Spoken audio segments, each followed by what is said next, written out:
ልጇ ሞተባትና ያንን ቅዱስ አባት አንተን ባስተናገድኩኝ ለምንድን ነው ይሄንን ልጅ ሞተ ምናምን ስትለው ይሄ ልጅ አድጎ በጣም ብዙ ኃጢአት ክፉ ስራ የሚሰራ ነበረ እና ለዛ ነው የሞተው፣ ለሱ ይሻለዋል ኃጢአት ቀንሷል አሉ የሚል ታሪክ አንብቤያለሁ። ማለት አድገው የሚሰሩትን ስራም እግዚአብሔር ስለሚያውቅ በተለያየ መንገድ እነሱ ቆይተው የሚሰሩት ክፉ ነገር ለመቀነስ እግዚአብሔር ከአንድ ሰው እድሜ ሊቀንስ ይችላል፣ ሊወስድ ይችላል። ማለት በጣም ስፔኩሌቲቭ የሆነ ነገር ነው ቀሲስ። አሁን ይሄ እንደ ዶክትሪን ምናምን ሳይሆን የተገለጠ ነገር ስላልሆነ ስፔኩሌሽን ነው እዚህ ጋር ያለ ማለት ነው።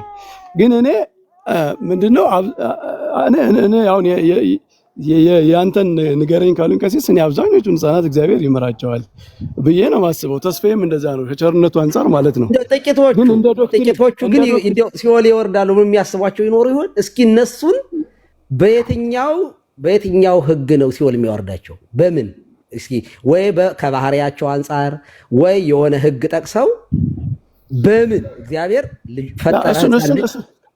እሱን ክፍተት እኮ የምንሰጠው ቀሲስ ቤተክርስቲያን ሁሉም ህፃናት ይጸድቃሉ የሚል ኦፕን ዶክትሪን ስለሌላት እኛም በቃ ኮንክሉሲቭሊ መናገር አንችልም። አሁን ኤክስፕሌን ባናረገው ኦፕን ነው። እኔ ሁሉ እኔ እኮ ግልጽ ነው። ይሄ እንደዛ ነው ብለው ነው የሚያስቡ ቀሲስ። ህፃናት ሁሉ ይጸድቃሉ የሚል ስቴትመንት በቤተክርስቲያን አለ አንድ ቦታ የሚጠቀስ? እኔ እኮ ስጠቅሳቸው የነበረው መጽሐፍ ቅዱሶች በሙሉ ህፃናትን ቤተክርስቲያኗ እኮ ኦልሬዲ ምን አለች? እኔ አሁን ትርጓሜ ቤት ላይ ያለውን ማብራሪያ ነው የምናገረው። ምን አለች? በጽንሰት ጊዜ በአዳማዊ ምክንያት ይመጣ የነበረውን ነገር ቆርጦላቸዋል፣ ንጽሐ ጠባይ ተመልሶላቸዋል፣ ቁራኝነትን አጥፍቶላቸዋል። መርገመ ሥጋ እንዲያውም ቡሩክት አንቲ እማንስት ወቡሩክ ፍሬ ከርስኪ የሚለው ሲተረጎም ቡሩክት አንቲ እማንስት አንቺ ከሴቶች ተለይተሽ መርገመ ሥጋ መርገመ ነፍስ የሌለብሽ በረከተ ሥጋ በረከተ ነፍስን እያማለልሽ የምታሰጭ፣ ወቡሩክ ፍሬ ከርስኪ ልጅሽም መርገመ ሥጋ መርገመ ነፍስን የሚያጠፋ በረከተ ሥጋ በረከተ ነፍስን የሚያድል ሆነልን ነው ተብሎ ነው የሚተረገው። መርገመ ሥጋ መርገመ ነፍስን የሚያጠፋ ሆነ፣ በረከተ ሥጋ በረከተ ነፍስ የሚያሰጥ ሆነ። እኔ ለዚያ እኮ ነው ያንን የውሎት ሔዋን ድንግል ነበረች በገነት አይደል? ስለዚህ ቀሲስ አሁን እንደው ባጭሩ ማለት ነው ቀሲስ ቤተክርስቲያን የማንም ሰው ልጅ ቢሆን ቡዲስትም ሆነ እስላምም ሆነ ምንም ሆነ ልጆቹ መንግስተ ሰማያት ይገባሉ የሚል ኤክስፕሊሲት የሆነ ትምህርት አላት ብለው ነው አሁን ሰው እንዳቋም ያዙ። ስለ ቡዲስቶች ልጆች አላወራንም። እሱን ራሱን የቻለ አሁን እንዳናሰፋው እናንተን እንዳይል ግን ይኸውልህ ያው እሱ እንደዛ ስላሉ ነው እኮ ቅድም አይደል? እኔ እውነት ለመናገር እንደ እንትን በቃ እኔ ግልጽ ነው እኔ እዛ ላይ ያለውን የሙስሊም ልጆች ምናምን የሚለውን ምን ትላለች የሚለውን ይንታ ጠይቄ ሌላ ጊዜ ነግሮታል። ግን ተጠንቀቅ እያልክ እሱን ደግሞ ኧረ ታላቁ ግን ህፃናትን ግን ኦኬ ዝም ብዬ አንዳንድ የራሴን ቁጭ አድርጌ መጻሕፍትን ከፍቼ ኦኬ እስኪ እግዚአብሔር ይዳኛቸው እነዚህ በቃ አንድን የሙስሊም ህፃን ልጅ ወዲያው እንደተወለደ አንደኛ በነገራችን ላይ በጣም ማሰብ ያለብን ይሄ ሰው ሲወለድ ቁሽሽ ያለ ባህሪ እንደ ድሮ አይነት ይሄ በጣም የተበላሸ የበከተ ሆኖ ይወለዳል ከተባለ ኦኬ ማን ነው ህፃኑ ልጅ የሚሰጠው? ኦኬ ማለት አብሮ ስለተኙ ልጅ አይወለድም። ከታች አንድ ሰው እንደዛ ሲጽፍ ነበር ስለኔም እያነሳ ማለት ነው። ግድ የለም የግሌ ልተው። ግን ልጅ እግዚአብሔር ስጦታ ነው አይደለ? ልጅ ግን የእግዚአብሔር ስጦታ ነው። እኔ የራሴ ምስክር ነኝ። የእግዚአብሔር ስጦታ ነው። አብሮ የተኛ ሰው ሁሉ መውለድ እንደማይችል እኔ የራሴ ኤቪደንስ ነው ማለት ነው። የእግዚአብሔር ስጦታ ነው። ታዲያ እግዚአብሔር ልጅ ሲሰጥ ምን ብሎ ነው የሚሰጠው? የእጁ ስራ ነው። የእጁን ስራ ፈጥሮ በ40 ቀኑ ቢሞት የራሱ የእጁ ስራ ነው። እንኳን አይደለም የእግዚአብሔር አዲስ ኪዳን አምኖ ተጠምቆ ልጅነት ለማግኘት ይቅርና የእስላሞችንም እምነት እንኳን ተቀብሎ መሄድ እንኳን የማይችልበት ስቴት ላይ ነው ያለው። ቢሞት ነፍስ ወደ ፈጠራት ወደ እግዚአብሔር ነው የምትሄደው፣ ወደ ራሱ ወደ ሰራት ነው የምትሄደው። ታዲያ የሚዳኝባት ምንም የለም። ምንም አይነት በቃ ማለት ህገ ልቦናም አይዳኘውም። ይሄ ህፃን ልጅ ህገ ኦሪትም አይዳኘውም። ህገ ወንጌል ከነዚህ የወጣ ህግ የለም። እዚያ ሮሜ ላይ የአሕዛብን እንኳን ከባህሪያቸው የተነሳ ይላል። እንደውም የአይሁዳውያንን ኃጢአታቸው የባሰ እንደሆነ በሶስት ነገር እንደሚጠየቁ ይነገራል። አንደኛው ሕግ ተሰጥቷቸው ሕግኑ በመሻሩ ይጠየቃሉ። ሁለተኛ በሕገ ልቦና ይጠየቃሉ። አንድ ይሄ ከአሕዛብ ጋር የሚያስማማቸው ነው አለ ሮሜ ላይ ይናገራል። አንደኛው ሕገ ልቦና አሕዛብንም ሕዝብም አንድ አድርገው የሚዳኝ ሕገ ልቦና አለ። ሁለተኛ ከአሕዛብ የባሰ ፍርድ ለእስራኤላውያን አለ ይላል። ለምን? እነዚህ ሕግ ተቀብለው ሕጉንም ሽረውታል ሁለቱንም። ስለዚህ አሕዛብ በዚህ ይቀልላቸዋል ይላል ትርጓሚያችን። በምን? ቢያንስ የሚጠየቁት በሕገ ልቦና በተሰጣቸው ነገር እግዚአብሔር መርምረው ባለማወቅ እንጂ ሕገ ኦሪት እነሱን አይመለከትም። የእነሱ ሕግ አይደለም። በዚህ አይዳኙ። ስለዚህ ይቀልላቸዋል። ለሰዶምና ለገሞራ የሚለው አንዳንድ ትርጓሚዎችን በዚህ ይብራራሉ። እና ምን ለማለት ፈልጌ ነው? ሕፃናትን እግዚአብሔር ሲኦል የሚያስገባበት በብሉይ ኪዳን ከሆነ እንስማማለን። ምክንያቱም ያ ኔቸራቸው ራሱን ችሎ እስቴቱ ገነት የሚከለክል ስለሆነ ራሱን መርገሙ የተረገመ ነፍስ የተረገመ ስጋ ስለሆነ እሱን ይዞ ገነት መግባት ስለማይቻል የተዘጋ ነገር ስለሆነ ከገነት ውጭ ነው የተወለድበትም የባህሪም የተወለዱበትም እዚያ ከገነት ውጭ አዳም አይመራ ለሔዋን የሚለው ከወጡ በኋላ ነው። ያንን እንደያዙ ገነት ሱጥ እያሉ መግባት የለም። ስለዚህ ሕፃናትም ወደ ሲኦል ነበር የሚወልዱ በብሉይ ኪዳን። አሁን ግን በጽንሰቱ ጊዜ ቁራኝነትን ካጠፋላቸው በራስ መወቀስ መከሰስ ከተጀመረ አዲስ ሕግ ከተሰራ በአዲሱ ሕግ ነው የሚዳኙት። አዲሱ ሕግ ሕፃናትን ይዳኛል ወይ ከተባለ አይ የስ ኦር ነው ማለት። በነገራችን ላይ እንግዲህ በአንድ ዓመቱ አዌር የሚያደርግና ክፋትና ደግነትን የሚሰራ ሕፃን ልጅ ካለ ሊኮንን ይችላል። በነገራችን ላይ ለምሳሌ በ3 ዓመቱ ሕፃኑ ቂርቆስ የእናቱ አበነፍስ ሆኗል፣ ንስሐ አባቷ ሆኗል፣ ሰባኪዋ ሆኗል። እንደዚህ ያለ ሕፃን አንዳንድ ሕፃን ልጅ እንደዚህ ያለ ዝሞ ክፉ የሆነ ከሆነ ክፉና ደጉን መለየት ከቻለ በዚያ ሕገ ልቦና በተሰጠው ጥበብ እግዚአብሔር ከሕፃንነቱ ጀምሮ በሰጠው ነገር ይዳኘዋል ብዬ አምናለሁኝ። 4 ዓመቱም 6 ዓመቱም ክፉ ማለት ሰጥቶት ማገናዘብ የሚችል በጣም ጥበበኛ ሆኖ የሚያድግ ልጅ ሆኖ ኃጢአትን ከሰራ በራሱ ይወቀሳል፣ ይከሰሳል ብዬ አምናለሁኝ። ከዛ በተደገድ ገና ሲወለድ ብሎ ወዲያው ቢሞት ይሄ ሕፃን ልጅ ሲኦል አላገኘውም፣ በታምር አላገኘውም። ቴንኪው ቀሲስ መምህር በረከት ሐሳብ ይስጡና እየዘጋ ነው እንሂድ። ኢዮቤት ትቀጥላለህ፣ ታላቁ ጅብሪል፣ ከዛ መምህራችን ሰፋ ያለ ደቂቃ እንሰጡትና እየዘጋን እንሂድ። ካልሆነ ነገ እንቀጥልበታለን። መምህር በረከት እርስዎም ይከፍታሉ መሰለኝ። አይ ቲንክ ታላቁ ይቀጥልና ብዙ ታላቁን በማምጣቱ የኛ ይሄ እንትን በጣም ደስ ብሎኛል። የጠፋ ሰው እና በጣም ጥሩ መምህር ኤፍሬም ቆይተዋል። የሆነ ነገር ይላልና ሰላም ብያለሁ። ሰላም ጤና ይስጥልን ብያለሁ። እኔም ሁላችሁን ረጅም ሰዓት ስለማልቆይ ነውና ምናልባት እስካሁንም የቆየሁት ጉዳዩም ያቆይ ሆኖብኝ ነው። እግዚአብሔር በሚያውቅ ውይይቱ በጣም ድንቅ ነው። የአሁኑን ረጅም ሰዓት የወሰዳችሁበትን ጥያቄ በአጭር ለማየት ያክል ምንድነው ሚስ አንደርስታንድ ነው የምትሉት? በዚህ ባለሙ አነጋገር ባለመረዳት የግል ሐሳብ የምትጽፉ ሰዎችንም አያለሁ። እንደዚህ አይነት ግብረ መልሶችንም አያለሁና ምን ለማለት ፈልጌ ነው፣ ቀሲስ ወጡ መሰለኝ እንጂ እንዲህ አይነት ጥያቄዎች አለው ግሩም ፍትሐ እግዚአብሔርን የሚጠብቁ ጥያቄዎች አሉ እና እነሱ ላይ ትኩረት ማድረግ ቢኖር አደራ ለማለት እወዳለሁ። ምን ልትል ፈልገህ ነው ካላችሁኝ እንዲህ ብዬ ላብራራ። ሕፃናት ሕግ ተሰርቶላቸዋል። ወንድ በ40 ሴት በ80 ቀን ዳግም እንዲወለዱ ሁለተኛ ልደታቸው እርሱ እንደሆነ ተነግሯል። አሁን እየተወራ የነበረው ቀሲስና መምህር በረከት እያወሩ ያሉት ምን ላይ ነው? በዚህ ሕግ ሳይዳኙ የቀሩ ድንገት ከጥምቀቱ ሳትደርስ ወይም ሳይደርስ ሞት ቢቀድማቸው እንዴት ነው የሚሆነው ለሚለው ነው። የተሻለውን አስቦ መንግስተ ሰማያት እግዚአብሔር ቸር ስለሆነ ያስገባቸዋል ብሎ ስለ ቸርነቱ ማውራት የእግዚአብሔርን ቸርነት ማብዛት ስለሆነ ግሩም ነው፣ ያሰኛል፣ ጥሩ ሐሳብ ነው። በእርግጠኝነት ግን የሚገቡት መንግስተ ሰማያት ነው ወይ ብሎ በእምነት ካልሆነ በቀር በእውቀት እርግጠኛ ሆኖ መናገር አይቻልም። በእምነት ካልሆነ በቀር በእውቀት እርግጠኛ ሆኖ መናገር አይቻልም። ምክንያቱም ለነርሱ ሕፃን ሆነው ሳይጠመቁ ቢያልፉም መንግስተ ሰማያት ገነት መንግስተ ሰማያት ይገባሉ የሚል ጽሑፍ ስለሌለ ማለት ነው። ቅድም የተነሳው ከተአምር ከፍትሐ እግዚአብሔር ተያይዘው የሚከናወኑ ነገሮች ይኖራሉ። እሱ ሌላ ነው። ሌላው ግን ጥያቄ ሁሌም 3 አይነት ጥያቄ አለ፣ 4 አይነት መልስ አለ። ባለፍም ስል ነበር ዛሬም ልጨምርና 3 አይነት ጥያቄ ማለት ሊያውቅ የሚጠይቅ ሰው አለ፣ ሊፈትን የሚጠይቅ ሰው አለ፣ ሊያረጋግጥ የሚጠይቅ ሰው አለ። ጌታ ይህን በመዋዕለ ሥጋዌው እንደየ ሁኔታው ግብረ መልስ ሰጥቶበታል። 4 አይነት መልስ አለ ያልኩት ደግሞ በእውቀት የሚመለስ መልስ አለ። በእውቀት ማለት የሆነ ጥያቄ ብንጠየቅ አውቀን ብቻ የምንመልሰው መልስ አለ። በአንጻሩ ደግሞ በጊዜ የሚመለስ መልስ አለ። ዛሬ በኢትዮጵያ አሁን 4 ሰዓት ተኩል ነው የሚለው 9 ሰዓት ምን ይደረጋል ብሎ አንዱ ሰው ቢጠይቀኝ ይሄንን የሚጠይቀው ጊዜው ነው። ራሱ 9 ሰዓት የሚባለው አካል መጥቶ ነው የሚመልሰው እንጂ በእኔ እውቀት ተመራምሬ 9 ሰዓት እንዲደረጋል ብዬ መናገር አልችልም ማለት ነው፣ ወይም አይችልም ሰው።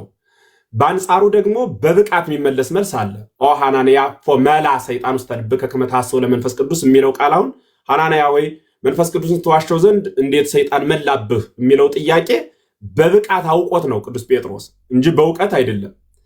4ኛውና የመጨረሻው በሞት የሚመለስ መልስ አለ። መንግስተ ሰማያት የሚባለው ክርስቶስ ራሱ ነውን? አካል ናትን? ፍጥረት ናትን? ደግሞ ሁሉ ያልፋል ይላል። እንዴት ነው የሚለው? ይህ የሚመለሰው በሞት ነው። ችግር የሆነው ሁሉንም ነገር በእውቀት ለመመለስ ስንሞክር ይመስለኛል። በእውቀት ለመመለስ ለሁሉም ነገር ስንሞክር ያኔ ችግር ውስጥ እንገባለን። እንዲያ እንዳይሆን ይህ ፍትሐ እግዚአብሔር ነው ብሎ መተው ነው ባጭሩ። ሕፃናት መንግስተ ሰማያት ይገባሉ ወይ? አይገቡም። የተሻለውን መመኘት እንዳለ ሆኖ ይገባሉ ሚል ግን የተረጋገጠ ጽሑፍ በሌለበት እንደዚህ አይነት እርግጠኛ ሆነን ሐሳብ ለመናገር እንቸገራለን።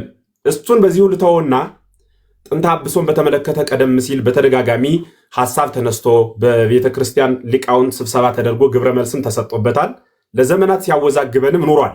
ያልገባው ሰው በጠየቀው ቁጥር ተዘግቷል፣ በቃ ዝግ ነው፣ በቃ ደግመህ እንዳትጠይቅ እያልን አናግድም።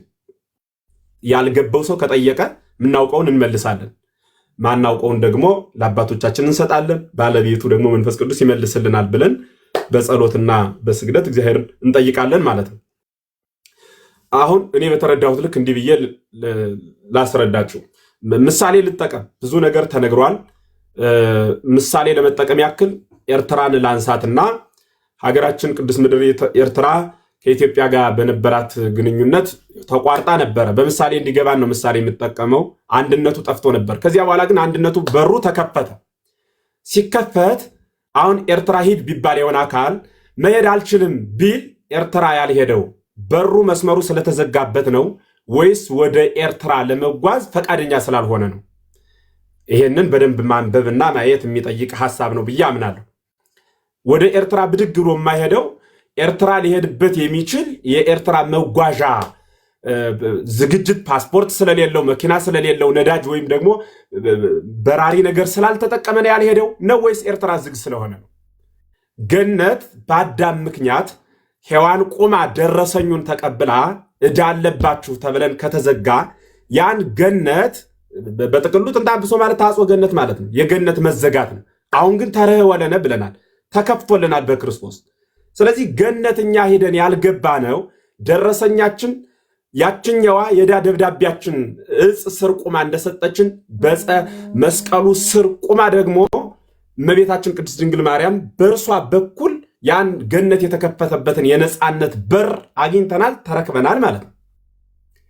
ያ በር ከተከፈተ ገነት አሁን እኛ ማንገበው ወይም የሆነ ሰው ኃጢአት አለብህ ተብሎ ገነት ማይገበው ገነት ስለተዘጋ ነው ወይ ቢባል መልሱ አይደለም። ምክንያቱም ክፍት ነው ገነት። ገነት ሂዶ ያልገባው ገነት የሚገባበት ፓስፖርት የለውም። ያ ፓስፖርት በክርስቶስ ማመን ነው።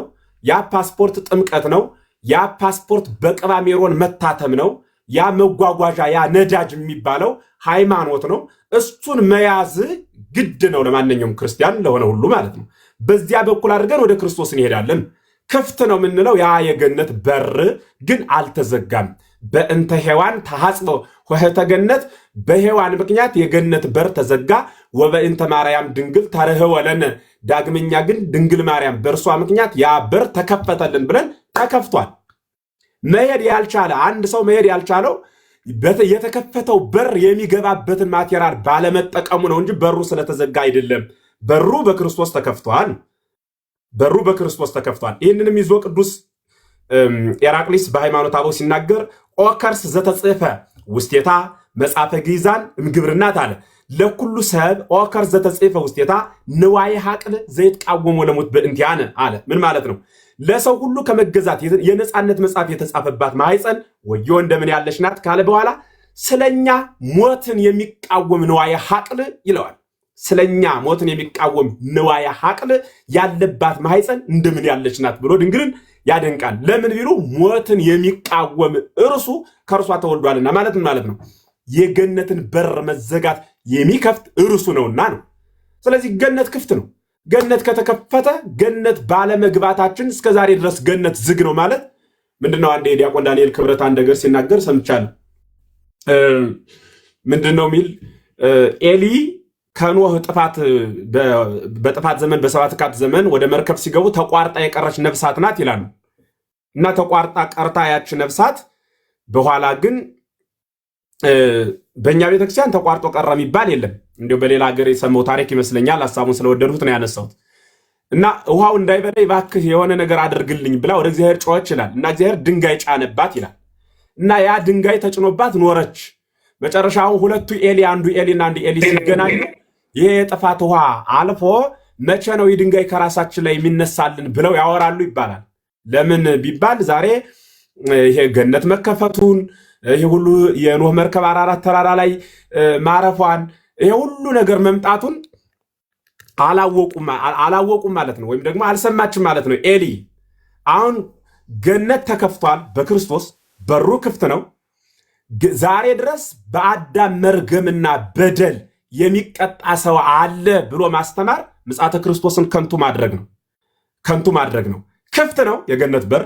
የምንገባው ግን ልክ አንድ ሰው አሜሪካ ባይሄድ እዚህ ተነስቶ ኢትዮጵያ አሜሪካ ያልሄደው አሜሪካ ሊሄድበት የሚችሉትን ማቴሪያሎች ስላላሟላ ነው እንጂ አሜሪካ ሰው አልቀበልም በቀይ ስላለች አይደለም። ገነት ማንገበው ገነት የምንገባበት ማቴሪያል ተሰጥቷል።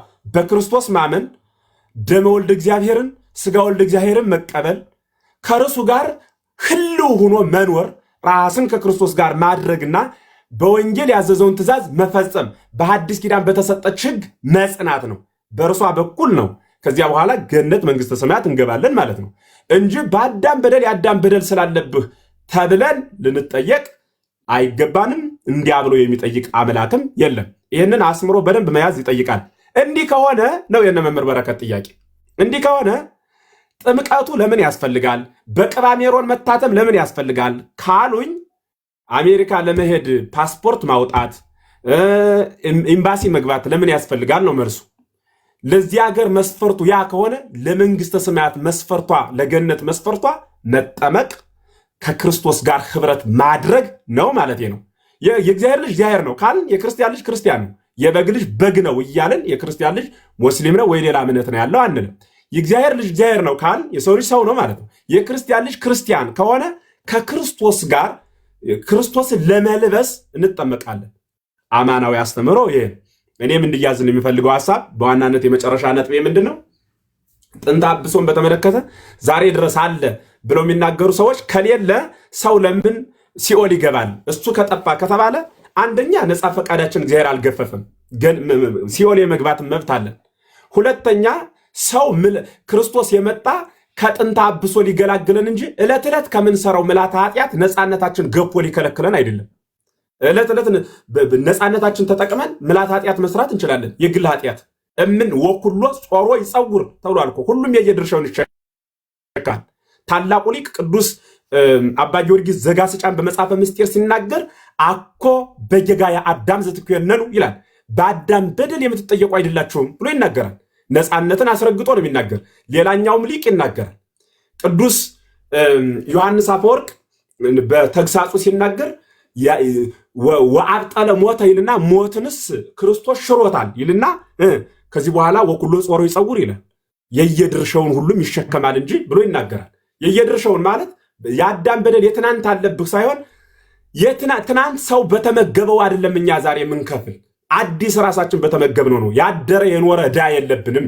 ያችኛዋ ዕዳ ኑሮባት እጽ ስር ቁማ ብሎ ቅዱስ ዮሐንስ አፈወርቅ ይናገራል። እጽ ስር ቁማ ዕዳ ኑሮባት ያን የዕዳ ደረሰኝ እንደተቀበለች ሁሉ አሁን ግን የነፃነቱን ደረሰኝ ደግሞ ድንግል ማርያም መስቀል ላይ ቁማ ተቀብላ እንላለች። ከዚህ በኋላ በደል የለብንም ተብሎ ተዘግቷል። ያ የተዘጋ በደል ግን ዝግ ሊሆን የሚችለው በሐዲስ ኪዳን በመጣው በክርስቶስ ማመንና እርሱን መስለን መከተል ስንችል ነው። ሐሳቤ እሱ ነው። የቤተክርስቲያኗ ትምህርትም ይሄን ነው ሊገልጸው የሚችል የተረዳሁትም ይሄን ነው ማለት ነው። ምናልባት ለእያንዳንዱ ለተናገረው እዚህ ላይ ቢጨምሩበት ምናልባት ታች ሚስ አንደርስታንድ እንዳያደርጉት ክርስቶስ የመጣው ለጥንተ አብሶ እንጂ ለምልዕተ ኃጢአት አልመጣም ያሉ እንዳያስመስል። ከዛ በኋላ ክርስቶስ ከመጣ በኋላ እንደዛ የሚያስቡ ስላሉ ታች ክርስቶስ ከመጣ ምን መሰለው የእንታ በረከት ምን መሰለዎት ይሄንን ትውልድ አማርኛ እንዳይሰነጥቅ አድርጎ መናገር አድርገው ደግሞ እንደዛ እንዳይሉበት ልመጣ ነው ወደሱ። እንደዚህ አድርጎ አማርኛ እንዳይሰነጥቅ አድርጎ መናገር የሚችል እንኳንስ ፍጡር ፈጣሪ ራሱ እንደዚህ አድርጎ መናገር አይችልም አይባልም እንጂ የፈጣሪን ሐሳብ ሰንጥቆ ለግል አተረጓጎም የሚጠቀም አይደል? ይሄ ሁሉ መጽሐፍ ሃይማኖት እኮ የመጣው የክርስቶስን ሐሳብ መጽሐፍ ቅዱስን በየራሱ እንደዚህ ነው ያለ እያለ እየተረጎመ ስለሚጓዝ ነው። እና እኔ የኔንን ሐሳብ የተናገሩበት ለምልዓተ ኃጢአት ክርስቶስ አልመጣም እያልሁ አይደለም። ምልዓተ ኃጢአትን ግን አሁንም መስራት ይቻላል ነው። በጥንተ አብሶ የአዳምን በደል አስወግዷል። በምልዓተ ኃጢአት እንዳንያዝ ነፃነትን ሰጥቷል። አይ እኔ ምልዓተ ኃጢአትን ፈልጋታለሁ ካለ ግን አስሮ ጨልጦ ገርኝቶ የሚመለክ አምላክ አይደለም። የነፃነት አምላክ ስለሆነ ነፃነቴን ተጠቅሜ ገሃነም የመግባት መብት አለኝ። ከምልዓተ ኃጢአት ሁሉ እንግዲህ በኋላ አደርስም ብሎ አላገደኝም ነው። የግድ ደብዳቤ አልተጻፈብንም። ነፃነትን ሰጥቷል። ያን ነፃነት መቀበል የኛ ነው። አለመቀበል ደግሞ የፍጥረት ሁሉ ድርሻው ነው። እሱን አስምሮ መያዝ ይጠይቃል እንጂ ከዚህ በኋላ የአዳም በደል አሁንም ድረስ አለ። አሕዛብ እኮ የሚጠየቁት እኮ በአዳም በደል አይደለም። ያ በርማ እኮ ክፍት ነው፣ ተከፍቷል። የሚጠየቁት እኮ የአዳምን በደል ባነሰው አብይ ነጌ ውርዝው ነጌ በሚባለው በውርዝው ነጌ በክርስቶስ ባለማመናቸው ነው። ያንን የአዳምን በደል ኃያል የሆነው አንስቶ ጥሎታል፣ ከዚህ በኋላ ነፃነት ተሰጧል ብሎ ባለማመናቸው አምነው ደግሞ ያን የክርስቶስ የሰጠውን ሕግ ባለመቀበላቸው ነው የሚጠየቁት እንጂ የአዳም በደል እኮ አለብህ ብሎ የሚጠይቅ እግዚአብሔር የለም። ወኀደጎሙ ለእኩያን በውስተ ሲኦል የሚለውም አጋንንትን እንጂ ሰውን አይደለም። አመሰግናለሁ። ሰማልን መምህር ኤፍሬም። መምህር በረከትም ከዚህ የተለየ አይደለም አይደል? መምህር በረከት አዎ ቀሲስ እንደዛ ነው። ልክ ነው። እኔ መምህር የገለጡት ነገር በደንብ ተመችቶኛል። ያው የኔን ነው ያልተስማሙበት ማለት ነው። ያሳዝናል በእውነቱ። እርስዎ ጋር ቀሲስ ትንሽ ልዩነት ያው ህፃናት ሁሉም መንግስተ ሰማያት ይገባሉ። ችግር የለውም። በቃ የኛዎቹን ብቻ ልበል፣ የሌሎችን ልተውልዎት፣ የኛዎቹን ብቻ ልበል።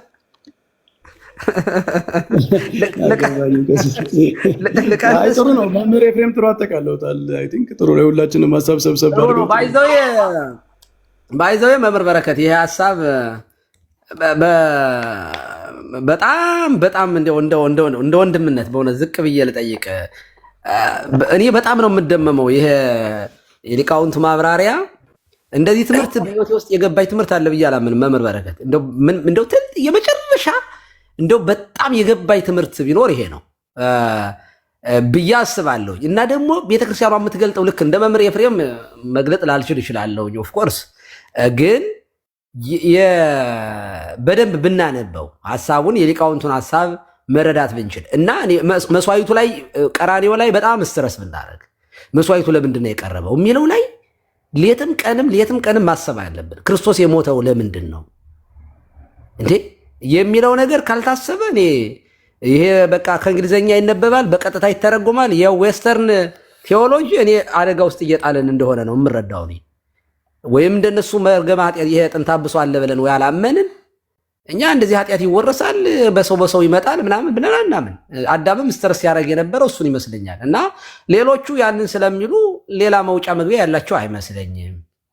እና እድል ስጡ ለቤተክርስቲያን። የቤተክርስቲያኗን ትምህርት አይኖ ትንሽ ትርጓሜው ትንሽ ከበድ ይላል። ለማብራራት ብዙም በቀላሉ የሚነበብ እንዳልሆነ እረዳለሁ። ግን እንደው ቤተክርስቲያኗ የምትለው ምንድን እኔ ከክርክር እንድናለን ብዬ አስባለሁ። የኢትዮጵያ ኦርቶዶክስ ተዋሕዶ ቤተክርስቲያን ምን ትላለች? ከሆነም ደግሞ የእውቀት ልዩነት ቢኖር አሁን እኛ በአማን ነጸረ በደንብ ይሄን አብራርቶታል። ወልታ ጽድቅ ላይ አንብቡት። እሱን ለሌሎቻችሁ ነው። በአማን ነጸረ ቁልጭ አድርጎ እነገሌ ይሄንን ይላሉ፣ እኛ እንዲህ እንላለን፣ እነገሌ እንዲህ ይላሉ። እኛን ልዩነቶቹን ራሱ በደንብ አብራርቶ እዚህ ያስቀምጦታል። እና እኔ በጣም የሚስማማኝ ደግሞ የኢትዮጵያ ሊቃውንት ትምህርት ስለሆነ ለዚያ አርልቼ ሳይሆን አምኜበት ነው ትምህርቱ ራሱ። እና መስዋዕቱ በጣም ደስ ይላል። ክርስቶስ የከፈለው በቀራንዮ ላይ ያ መስዋዕት ማንን ይዋጅ የሚለው በደንብ ካልታየ እኔ በጣም የሚከብድ ይመስለኛል። ቴንኪው ብዙ ነገሮችን ነው ጥዬ እዚህ የተቀመጥኩት ዛሬ ተናገራው። በጣም አዳም ነው እንግዲህ የቆሰቆሰው።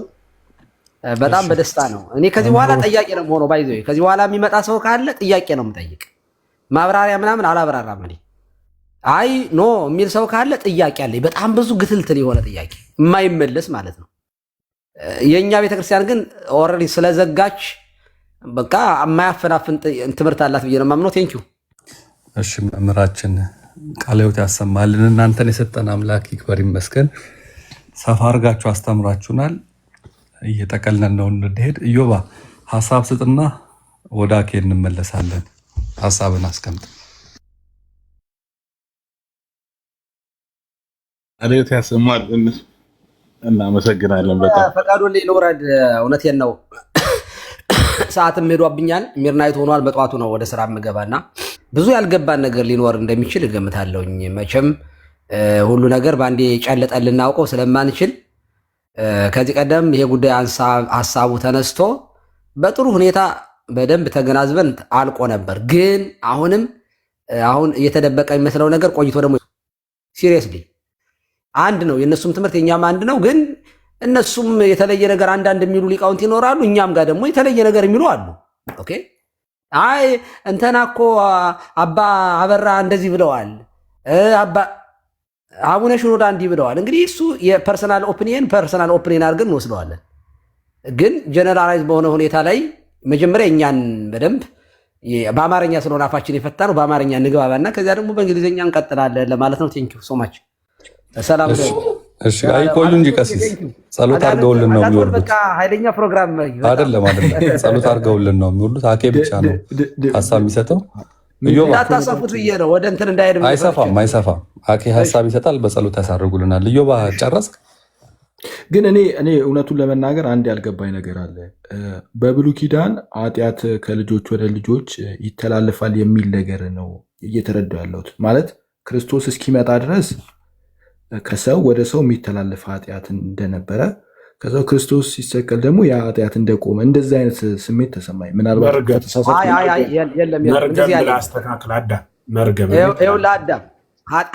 አንዳንድ ጊዜ በቤተክርስቲያን ዘቀዳሚ መርገም ጥንታብሶም የሚል መጽሐፍ ልታነብ ትችላለህ።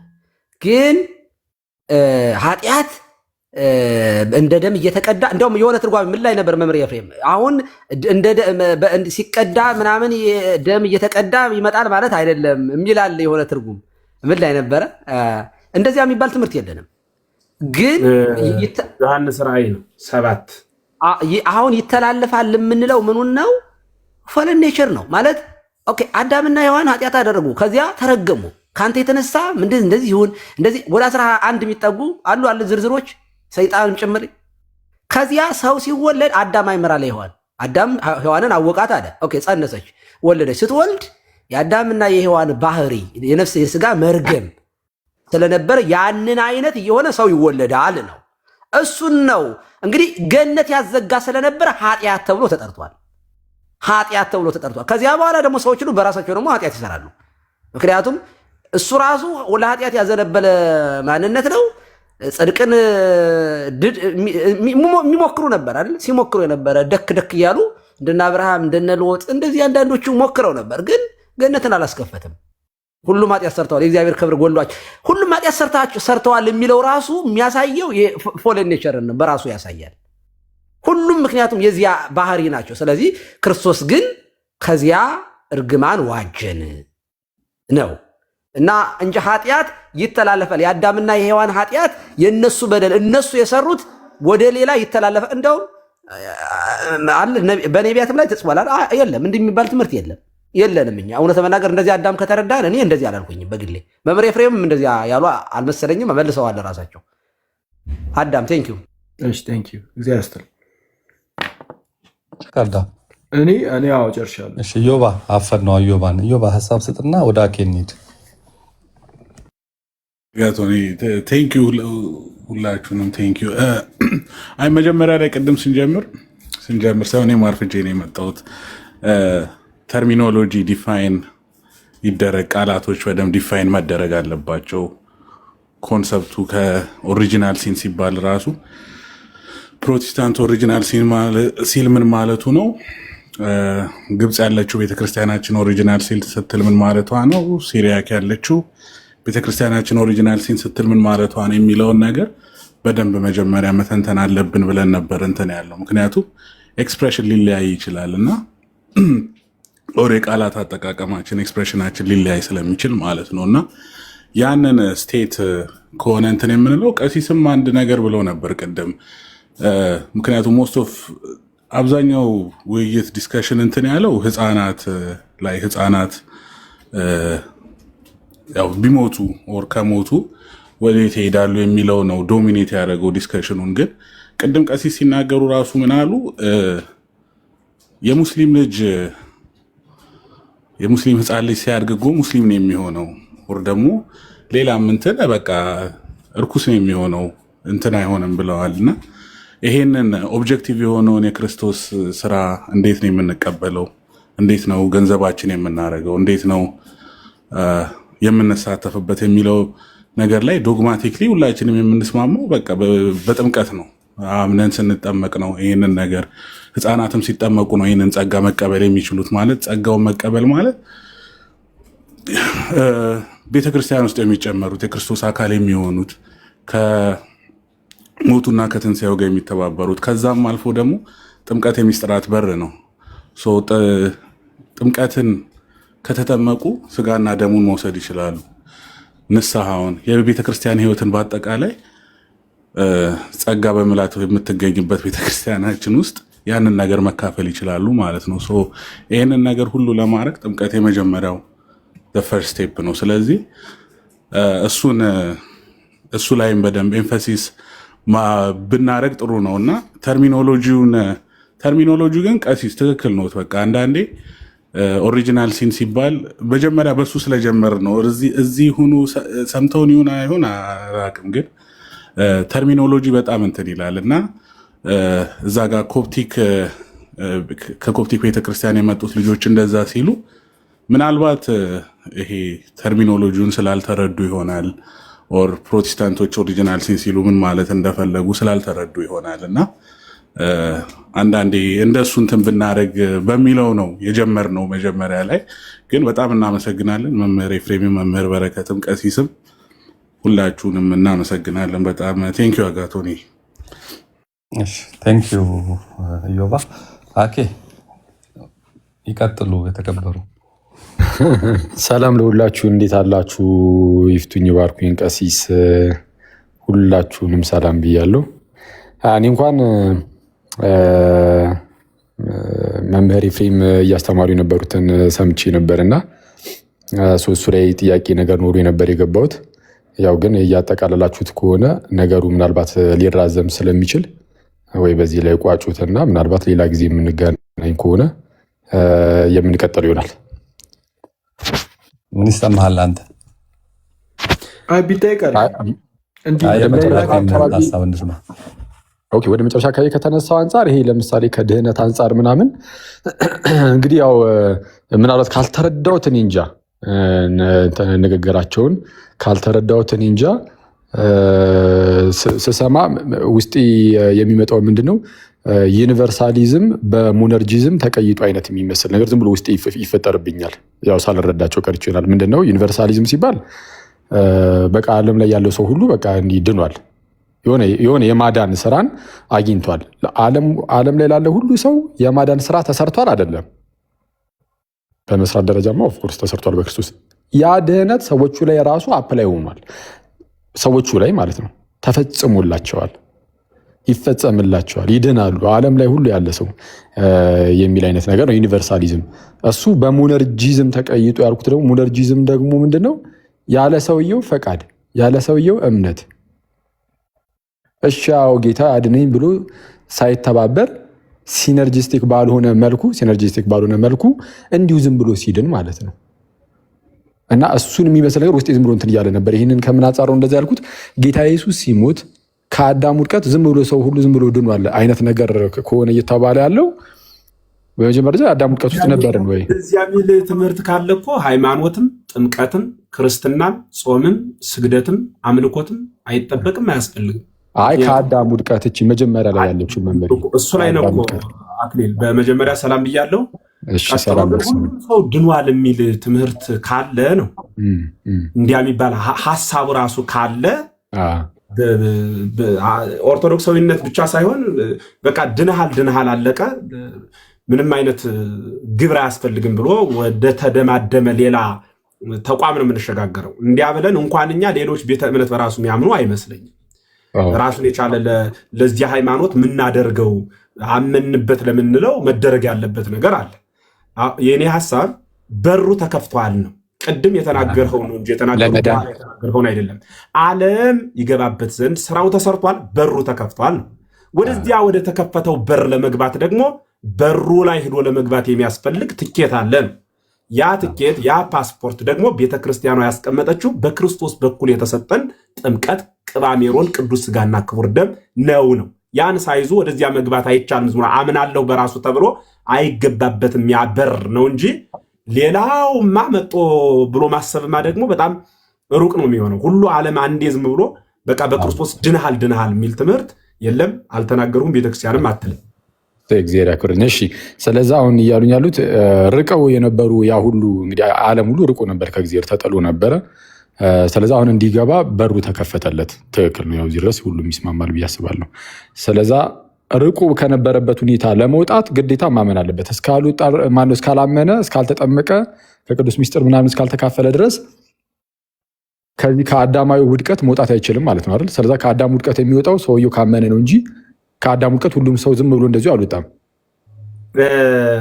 ድቀት አዳምን እዚህ ላይ ካነሳ ነው ትንሽ ሀሳቡ እንዳይሰፋ በጥቅሉ በሩ ተከፍቷል። ወደዚያ በር አንድ ሰው ግለሰብ ሂዶ ያልደረሰው ያልገባው በሩ ስለተዘጋ አይደለም። ሰውየው ወደ በሩ ለመግባት የድርሻውን ስላልተወጣ ነው። በአጭሩ እንዲያርገንስ የሆነው እሱ ይሄ መጨረሻ ላይ ያሉት ትክክል ነው። ትክክል ነው ሳይሆን ይቅርታ፣ ትክክል ነው ትክክል አይደለም እንኳን እኔ አልልም፣ ግን እኔም ያው እሱን ነው የማውቀውና ይሄ ከአዳሙ ውድቀት ያልኩበት ምክንያት ግን እሱም የድህነት የመጀመሪያው አካል ስለሆነ ጌታችን ኢየሱስ የሚመጣው ሰዎችን ከአዳም ውድቀት አውጥቶ በክብር ከእርሱ ጋር ለማኖር ስለሆነ ከአዳም ውድቀት ሰዎች የሚወጡት ክርስቶስ ስለሞተላቸው ነው፣ ሰው ስለሆነላቸው ነው፣ ስለተነሳላቸው ነው፣ በአባቱ ቀኝም ስለተቀመጠላቸው ነው። አዎ፣ ግን ከዛ ውድቀት ውስጥ ለመውጣት አሜን ማለት አለባቸው። አሊያ ግን ቅድም እንዳልነው ሰው ሁሉ ዝም ብሎ እንደዚሁ ያለ እነርሱ ፈቃድ ከአዳም ውድቀት እንደዚሁ ነፃ ወጥተዋል አይነት ነገር እንዳይመስል ብዬ ነው። ግን እሱን ወይ ምናልባት ሌላ ጊዜ ካሉ መሰየው መጨረሻ ላይ ያሉት ነገር ግን እግዚአብሔር ይስጥልኝ፣ አመሰግናለሁ። በቃ እሱን መያዝ እኮ ነው።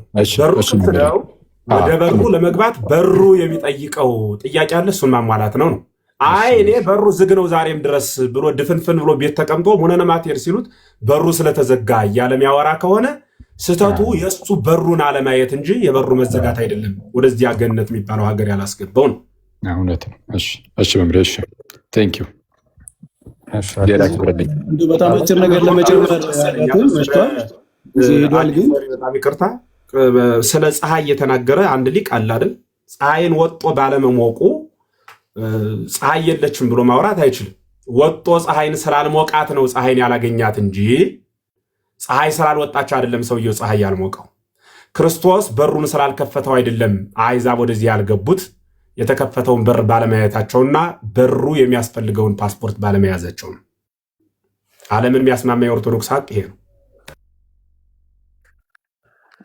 እሺ መምህር እግዚአብሔር ይስጥልን። መጨረሻ ላይ መምህር በረከት ማይክ አንስተው ነው። አኬ ጨርሰሃል አይደል? አዎ። አይ ምንድነው ቅድም እንዳልኩት እንደዛ የሚመስል ነገር ስለተሰማኝ ነበር። ግን አሁን መምህርም እንዳሉት ወደ እግዚአብሔር መንግስት ካልገባን የማንገባው ያኔ ስለተዘጋብን ነው። እንደዛ አይደለም። ኦፍኮርስ ስለተዘጋብን በቃ አንገባም ካልንማ እሱ የኛ የራሳችን ችግር ነው። ያ አይደለም ከይዙ እውነት ነው።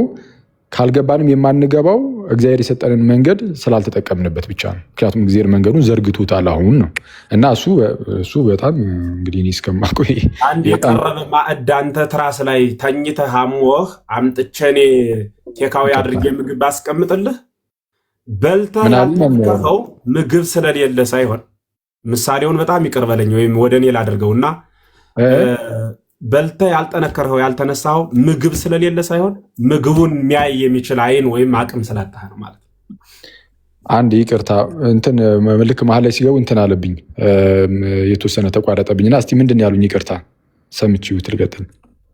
ኦኬ ለአንድ ታማሚ ምግብ ወስደን አጠገቡ ላይ አቀርበንለት የቀረበውን ምግብ ባለመመገቡ ምግብ በዚህ ክላስ የለም ያለ ማውራት አይችልም አይደል? እንዴት ባለመመገቡ ነው ምግቡን ያልተመገበው እንጂ ምግብ ባለመኖሩ አይደለም ምግብ ሳይመገብ የቀረው።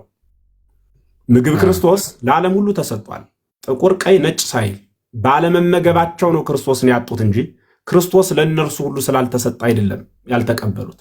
ለይቶ ለሆነ ሰፈር የመጣ አምላክ የለንም። ከዚህ ከረሃባቸው ከነበሩበት ረሃብ ለመዳን ግን ተቀብለው ሊመገቡት ይገባል ነው አይደል? ግድ ነው እንጂ ነው። ዝም ብሎ ሳይሆን የሞላ ባል ነገር የለም።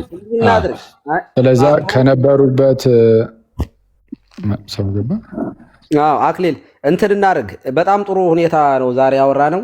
ከአንተ ጋር ለብቻ እኔ ራሴ ማውራት ፈልጋለሁ። ለብቻችን እናወራለን። ለምሳሌ አንተ ጋር ያሉ ጥያቄዎች ካሉ እኔም እጠይቅሃለሁኝ፣ አንተም ትጠይቀኛለህ። በደንብ እንደው እስከ ጥግ ድረስ ከአንተ ጋር ማውራት ፈልጋለሁ እኔም እና እዚህ ላይ ግን ፖለቲካ የሚሰሩ ሰዎችም ስለሚኖሩ አሰፍስፎ የሚጠብቅም ብዙ ወንበዴ ስላለ በጥሩ ሁኔታ ዛሬ ውይይታችን አጠናክረናል። ግን በጣም ሁሌ ነው የምመኘው ወይም እኔ እናንተ ብቻ ገብተን ላይቭ ላይ ተነጋግረን ነበር እኮ አይደል አክሊል? የሆነ ታይም ላይ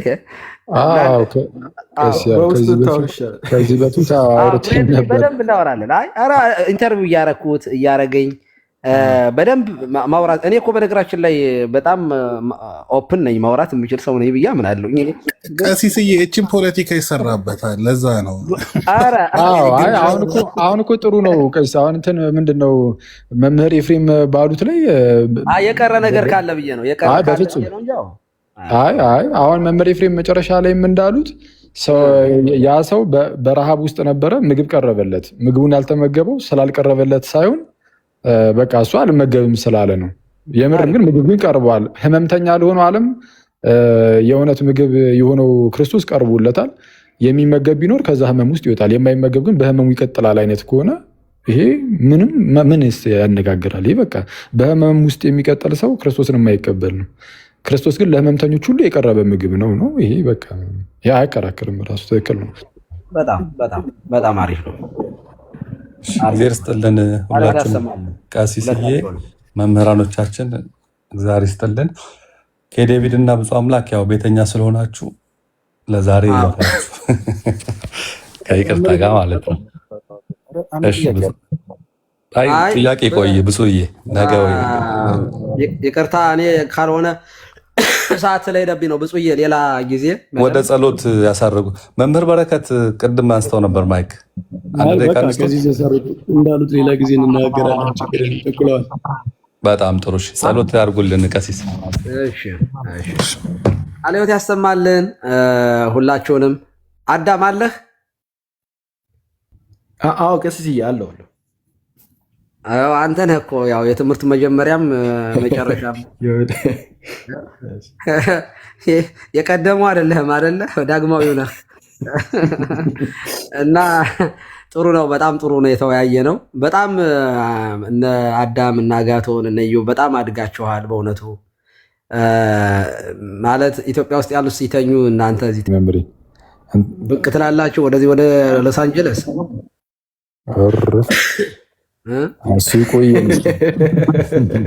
እዚህ አካባቢ ማስታወቂያ ለስራ እዚህ አካባቢ ሎስ አንጀለስ ያላችሁ ሰዎች እንደው ባካችሁ ልጆቻችን ሰብስቡልን፣ አክሊልን እንደ ወደ ሎስ አንጀለስ ጋብዙልን። ቀሲስ ቪዛ እኮ ተከልክሏል። ሲሪየስሊ አይሰጥም ተብሏል። ካሁን ታማርታለህ አንተ። ምንድን ነው በእኔ ንስሐ ልጆች በኩል ከሆነ በምንም አይነት የተከፈተ ነው በሩ። ገነት በር ተከፍቷል። የትምህርት ውስጥ ስለሆነ አክሊል አድርጎ መግባት ነው ወደ ሎስ አንጀለስ። ላኬማ ኤምባሲውም ነው የተዘጋው የሚል መረጃ ደርሶኛል። ቪዛው ብቻ ሳይሆን አካባቢ ለማንኛውም እንዴት ነው ካላችሁ ብቅ በሉ ወደ ቢሮ። ምንም ችግር የለውም። አክሊል በእጃችን ነው እንላችኋለን።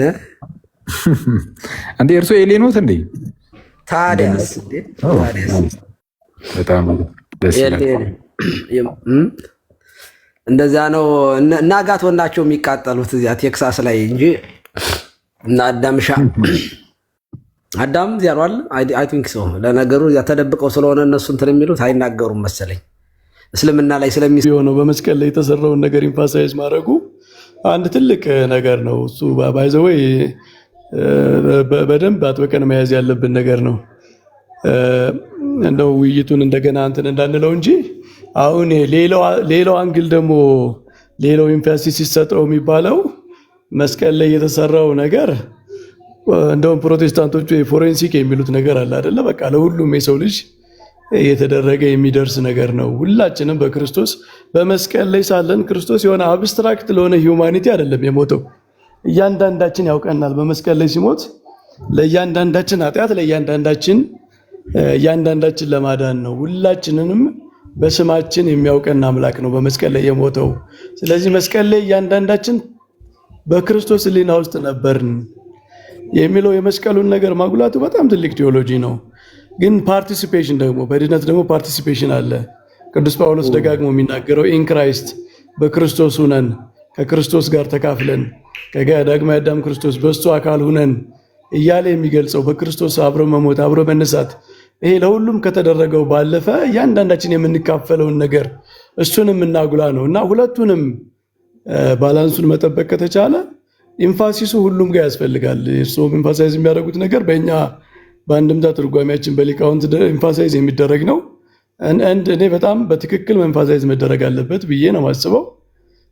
ሌሎቹም ደግሞ ግን ፓርቲሲፔሽኑን መካፈሉን ታዲያ ከዛ ጋር እንዴት ነው የምንካፈለው? ክርስቶስ ወደ እኛ መጥቷል በመስቀል ልክ ነው። እያንዳንዳችን በክርስቶስ ውስጥ ነበር። በመስቀል ላይ እያንዳንዳችን ወክሎ ነው የሞተው። በስም ያውቀናል። እያንዳንዳችን በረከት፣ ቀሲስ፣ አኬ፣ አጋቶን ተብለን በክርስቶስ ዘንድ በመስቀል ዘንድ እንታወቃለን ገና ሳንወለድ ለእያንዳንዳችን ሞተ እስካለ ድረስ ማለት ነው። ግን እያንዳንዳችን ከዛ እንዴት ነው የምንካፈለው? እንዴት ነው የክርስቶስ አካል የምንሆነው? እንዴት ነው የዚያ የመስቀሉ ፍሬ ጸጋው እኛ የሚደርሰው የሚለውንም ደግሞ ኢኳል በሆነ ኤምፋሲስ መናገር ነው እና አብዛኛው የኤምፋሲስ ጉዳይ የቃላት ጉዳይ ቃላትን ዲፋይን የማድረግ ምክንያቱም አባቶች ቃል ሲጠቀሙ የተለያየ ቃላት በተለያየ ትርጉም ይጠቀማሉ። ቅዱሳት መጻሕፍትም እንደሚጠቀሙት ማለት ነው። እና ሰው በጣም ብዙ ጊዜ የሚቸገረው የሚመስለኝ አንድን ቃል ለአንድ ብያኔ ብቻ ሰጥቶ ይነሳል። በቃ ይሄ ማለት ይሄ ነው፣ ጥንተ አብሶ ማለት ይሄ ነው፣ ኃጢአት ማለት ይሄ ነው፣ ፎለን ኔቸር ማለት ይሄ ነው ብሎ የሆነ የራሱን ብያኔ ሰጥቶ አባቶች በሚጠቀሙበት ዋይድ በሆነው ሚኒንግ ሳይሆን ጠባብ በሆነ ሚኒንግ ተነስቶ ከዛ በኋላ ሌላውን ይቀረናል ማለት ነው። እና እንዳሉት አሁን ቃላቱ ራሱ በአባቶች በምን ስኮፕ ነው የተነገሩት? በምን ደረጃ ነው የተነገሩት? በአንድምታ ትርጓሜያችንም በቤተክርስቲያናችን የትምህርት ትውፊትም እንዴት ተነግረዋል? ኃጢአት ለምሳሌ ምንድን ነው? በትርጓሜ ትምህርት ቤት ኃጢአት ሲባል ምንን ነው የሚወክለው? ጽነት፣ ውድቀት ምናምን የሚባሉ እነዚህ ከጸጋ መራቆት፣ መርግ የሚባሉ ነገሮች ምንድን ናቸው? ቃላቱ ጋር ራሱ በጣም ቴዎሎጂካል እንትን ስለሆኑ እና በጣም ሰፊ ስኮፕ ስላላቸው እዛ ላይ በደንብ ማተኮር ይሆናል ብዬ ነው የማስበው። በተጨማሪ ደግሞ የጥንተ አብሶ ትምህርት ጥንተ አብሶ ምንድን ነው የሚለው በጣም ሰብትል የሆነ ዶክትሪን ነው። እኔ ከቤተክርስቲያን አስተምሮ ውስጥ በጣም ከባዱ ትምህርት የሚመስለኝ እሱን ነው እና ከባድ ስለሆነም ነው በጣም ቃላቱ የቤተክርስቲያን የተለያየ ትምህርት ኑሯት ምናምን ሳይሆን እኛ ያንን ካፕቸር ለማድረግ ፐርሲቭ ለማድረግ እየተቸገርን ይመስለኛል። በጣም ሰብትል የሆነ ትምህርት ሲሆን ያንን ካፕቸር ማድረግ ይከብዳል። የሆነ ሰው በአንድ አቅጣጫ ብቻ ስለሚያይ ማለት ነው። እና በደንብ በመወያየታችን አይ ቲንክ ቤተክርስቲያን የምታስተምረውን ነገር በደንብ ፐርሲቭ ወደ ማድረግ ወደ መረዳት ነው እንጂ የምንሄደው ቤተክርስቲያናችን እህታ ቤተክርስቲያናትም በዚህ ጉዳይ የተለያየ ትምህርት አላቸው ብዬ አላምንም። እንደው ቅድም የተውኳትን ማጠቃለያ ሊጨርሳት ብዬ ነው በዚህ። አይ ጥሩ ነው፣ እናመሰግናለን። እንዳሉት ነው፣ ምንም ችግር የለውም። ማለት እንደዚህ ያሉት ነገሮች በተለይ አሁን እኮ በቅጸላ ሰዓት ላይ ቅጸላ ላይ ክርክሮች ምናምን በእኛ ቤተክርስቲያን እንደዚህ ያሉት ነገሮች የተለመዱ ናቸው። በነገራችን ላይ አዲስ ነገር አይደለም። ኦኬ በትምህርት ላይ እንዴት ሊሆን ይችላል? እንደዚህ ይደረጋል፣ ይሄ እዚህ ላይ ይላል። ከዚህ ጋር በጣም ዱላ ቀረሽ የሆነ ክርክሮች ነው የሚደረጉት። ግን እነዚያ ክርክሮች ፋይናሊ የቤተክርስቲያኗን ትምህርት ነው እንድናውቅ እንድንረዳ የሚያደርገን ማለት ነው። መጨረሻ ላይ የንታ እንደዚህ ነው ብለው እንደዚያ ያስታርቃሉ። ያንን ትምህርት ይዘን እንሄዳለን። እንደዚያም ሆኖ እኮ ላይገባን ይችላል። ሁሉን ነገር በአንድ ቀን ልንረዳው አንችልም። እኔ አሁን ሁላችንም የደረስንበት መረዳት ያለችን እውቀት እንናገራለን እንጂ አሁን ካለንበት ሌብል ደግሞ ሌላ ጊዜ የምንጨምርበት ነገር ሊኖር ይችላል። ኦኬ የግል ከሆነ ችግር፣ የቤተ ክርስቲያኗን ትምህርት ላይ ግን ገና ሁላችንም አብረን እየሄድን እየተረዳ ነው የምንመጣው ነገር ላይ ነው የምንደርሰው። ጥሩማ የሆነው ግን ፖለቲካ ሲሆን፣ ሚስ አንደርስታንዲንግ ሲፈጠር፣ ዲስሪስፔክት ስንደራረግ እንደዚህ ያሉት ነገሮች ናቸው እንጂ ትምህርቱ አንድ ነው። በቃ የቤተ ክርስቲያን ትምህርት አንድ ነው፣ ሁለት ሊሆን አይችልም። የግል መረዳታችንና የምንገልጥበት ነው እንትን የሚለው እና ሁልጊዜም በፍቅር ይሁን። እንደዚህ ያሉት ነገሮች ሲኖሩ በጣም ይጠቅሙናል እኛ። እኔ ከዚህ በኋላ እንዳልኩት በዚህ ጉዳይ ላይ ጥያቄ መጠይቃለሁ። እየጠየቁኝ እናንተም እየጠየቃችሁኝ እንደዚህ ያለ ልኩ ስናወራ ቲክቶክ በጣም ብዙ ትምህርት የሚሰጥ ነገር ስለሆነ ከወንድሞቻችን ብዙ ከመምህር በረከት የተማርነው በጣም ብዙ ነው። ከአዳም የተማርኩት እኔ ብዙ ነው። እዮ ብፁዕ አምላክ፣ አክሊል፣ አጋቶን ሁላችሁም እውነት ለመናገር በጣም ብዙ ነገሮች ነው የምታስተምሩ ሲነገር እና አባቶች አንዳንድ ጊዜ ኦሪጂናል ሲን ምናምን እያሉ ይጽፋሉና እና የእኛ ቤተክርስቲያን እንትን ይሄ ድቀተ ባህሪ ያለ ምናምን ስለምትል አታምንም እንደ ፔሌጂየስ ናች ምናምን የሚል ነገር አንስተው ነበር። እና አንዳንድ ሰዎች አይ ነው እኛ እናምናለን፣ ግን ደግሞ ኦሪጂናል ሲን ሲባል ሲኑን ራሱ ሲኑን አንቀበልም እሱን እንላለን እንጂ እንትኑን እንቀበላለን የሚል አንስተን እርሱ ጥሩ አድርጋችኋል። አሪፍ ነው፣ በርቱ ምናምን። ሌላ ጊዜ ምን ትላለህ? ኃጢአት ስርየት ለህፃናት ይባላል ወይ? ላይክ የኒቅያ ጉባኤ እንትን ላይ ያለው ኃጢአት በሚሰረይባት በአንዲት ጥምቀት የሚለው ለህፃናት ይቀጸላሉ የሚል ጥያቄ እየተነሳ ነው። ያው እንግዲህ ኃጢአት የሚለውን ቃል በምንድን ነው የተረዳው የሚለው ነው የሚወስነው እሱ። ኃጢአት የሚለውን የሆነ ፐርሰናል ሲነገር አድርገኸው ዝም ብሎ አንተ በግለሰብ ደረጃ የምትሰራውን ኃጢአት እያሰብክ ምናምን ከሆነ ህፃናት ምንም አይነት ኃጢአት አይሰሩም። ኃጢአት በሚሰረይባት በአንዲት ጥምቀት ሲባል ጥምቀት አንዴ እሺ ተመልሻለሁ። መጣ ለኃጢአት ስርየት ነው ጥምቀት ሲባል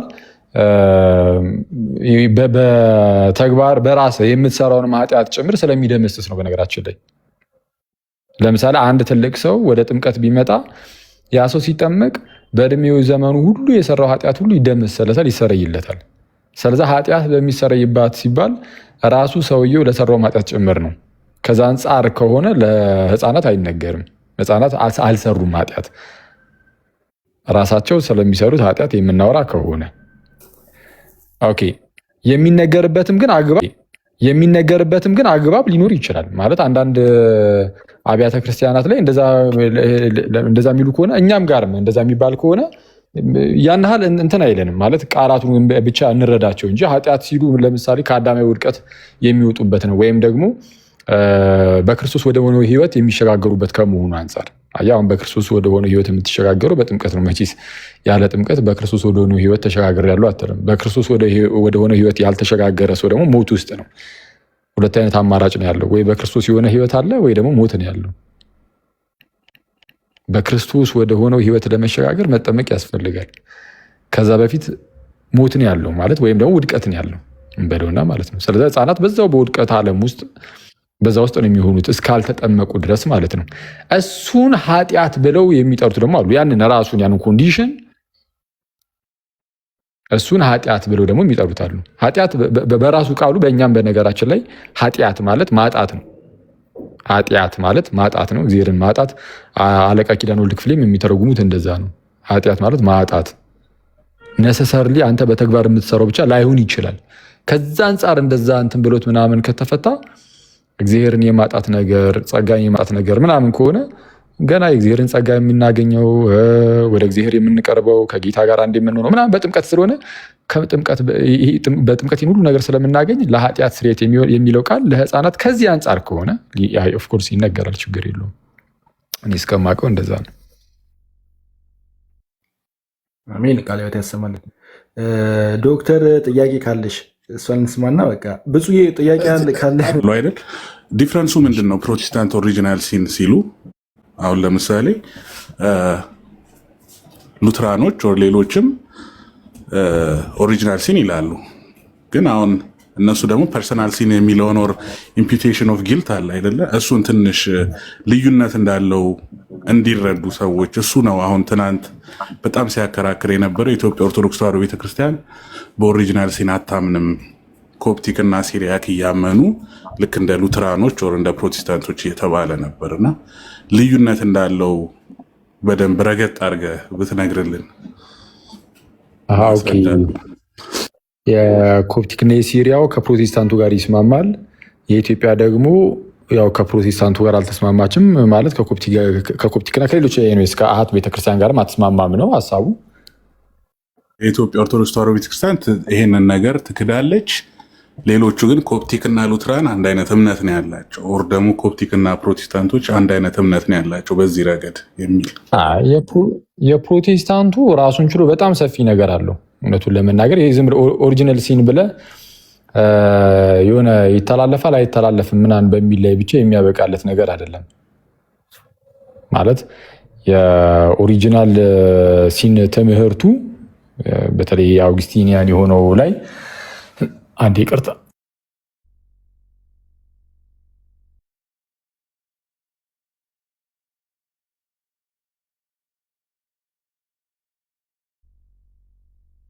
አዳም እየደናደሩ ያው በጸሎት ተዘግቷል ብዬ ነው ዝም ያልኩት። እሺ እሺ። አይ እኛም ራሱ ሲያልቅ መዝገናል። ሰው ይቅርታ እንግዲህ ያፍኛለሁ ዛሬ ትረዳኛለህ። አይ ነው ታዘበኝ፣ ችግር የለውም። የወንድም ትዝብት ቴንኪው። እሺ ምስዬ፣ አይ ጥሩ እኮ ተማርናል። እኔ እንደውም ደስ ያው መጸሎት ተዘግቷል። ምን ላድርግ? ቴንኪው ምስዬ፣ በቃ ደህና ደር።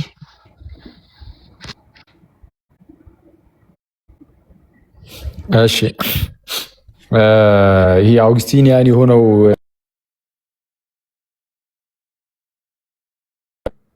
እሺ መሀል ላይ የገባ ነው ስልክና ምን ነበር? ኦኬ አውግስቲኒያን የሆነው ይሄ ኦሪጂናል ሲን ጋር ምናምን በተያያዘ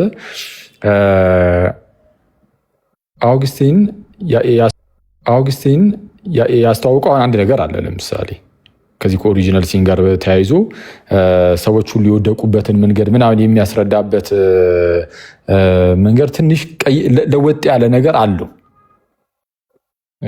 አሚን ኢቭን የውድቀቱ መጠን ራሱ አብሮ ተያይዞ የሚመጣ ነገር ስላለ ማለት ነው። በምን መልኩ ወደቅን፣ ምን ያህል ወደቅን፣ ምን አይነት ኮንዲሽን ውስጥ ገባን ምናምን የሚለው ነገር ከሱ ጋር ተያይዞ ፕሮቴስታንቶች ሲነሱ ሞሮፍ የአውግስቲንን ነገር ስለያዙ እና ምናልባትም ደግሞ የተወሰነ ለጠጥ አድርጎትም ስለሚሆን የነሱ በጣም ብዙ እንዴት ነው የተንዘባዘበ ነገር አለው እንበለውና ምናልባት አንድ ቀን እገባበታለሁ። ይሄ አሁን ከቅርብ ጊዜ ላይ እስቲ ቆይ አሁን ብዙ ጊዜ እንደዚህ እያልኩኝ ስላልተመቻቸልኝ ልገባ አልቻልኩም። አንዲት ነገር ጀምሬ እሷን ሳልጨርስ አልገባም ብዬ ዝም ብዬ ያዛርኩት እንጂ ግሬስ ላይ ጸጋ ላይ ነፃ ፈቃድ ላይ እና ቅድመ ውሳኔ ላይ ሶስቱ ላይ በዋናነት እመጣለሁ ብዬ አስባለሁ። እንግዲህ እግዚአብሔር ቢረዳኝ እነዚህ ሶስቱ ላይ ለመምጣት እሞክራለሁ። ግሬስ፣ ፍሪ ዊል እና ፕሬደስቲኔሽን ላይ ይሄ አብሮ ከኦሪጂናል ሲን ጋር ምናምንም የሚያያዝ ነገር አለው። ምንድነው በተለይ ከና አውግስትን ጀምሮ ማለት ነው። አሁን እንደዚህ ስለ የተወሰነ ነገር ብቻ አንስቼ የሆነ እንትን እያልኩት እንዳይሆነ ኤኒዌይስ፣ ብቻ ግን የሆነ ማሳዳምናታ የሚባል ነገር አለ በአውግስቲን ዘንድ ኦሪጂናል ሲንን ሲያስረዳ ማሳዳምናታ የሚባል ላቲን ነው። ይህ እንግዲህ ኦሪጂናል ሲንን እንዳለ ሰው ሁሉ የሞተበት አሟሟት አለ። ከዛ ውስጥ ደግሞ የሆነ ማሳ ፐርዲሽንስ ተብሎ እግዚአብሔር እንዴት አድርጎ ሰዎችን ለማዳን እንትን እንደሚል ምን አይነት ሁኔታ ውስጥ እንደገቡ ምናምን እሱን ታሪኩን እንዳለ ከፔላጂያን ኮንትሮቨርሲ ጋር ምናምን አድርጌ የተወሰነ ነገር እላችኋለሁ። ወደ እኛ ግን እንመለስና የኮፕቲኮቹንና የእኛን ትንሽ ነገር ብቻ ብያችሁ እንትን እንበል። እንደው ጠቅለል ብናደርገው የተሻለ ነው። የእኛና የኮፕቲኮች እኔ ልዩነት ያለው አይመስለኝም። እስካየሁት እኔ ልዩነት አላገኘኝም። ቢሾፕ ራፋኤል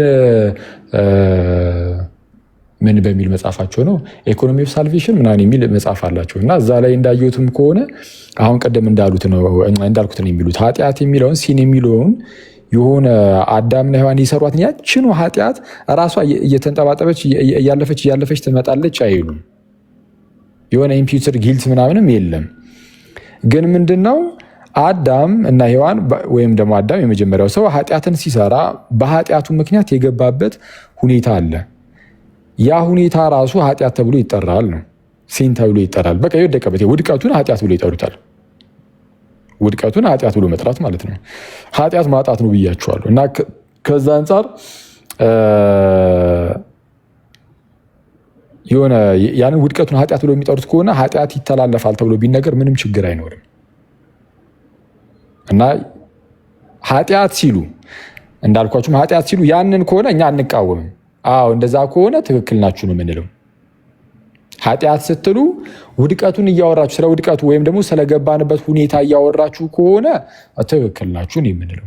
ስለዚህ ከኮፕቲክ ጋር ምንም የሚለይ ነገር የለም። የፕሮቴስታንቶቹን ግን እናየዋለን ነው አብረን እናየዋለን።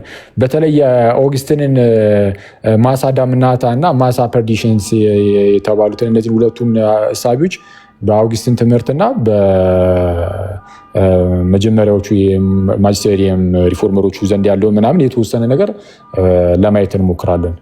በተለይ ከፔላጂያን ኮንትሮቨርሲ አንጻር አድርገን ማለት ነው። የእነሱ ትንሽ የተለጠጠ ነገር አለው እና የሆነ አሁን እንደምናወራው ምናምን ኦሪጂናል ሲን ጥንተ አብሶ እኮ እንደዚህ ነው ይላሉ እነሱ። እንደዛ ከሚለው ራሱ በጣም እንትን ያለ ነው፣ በጣም የሰፋ ነው።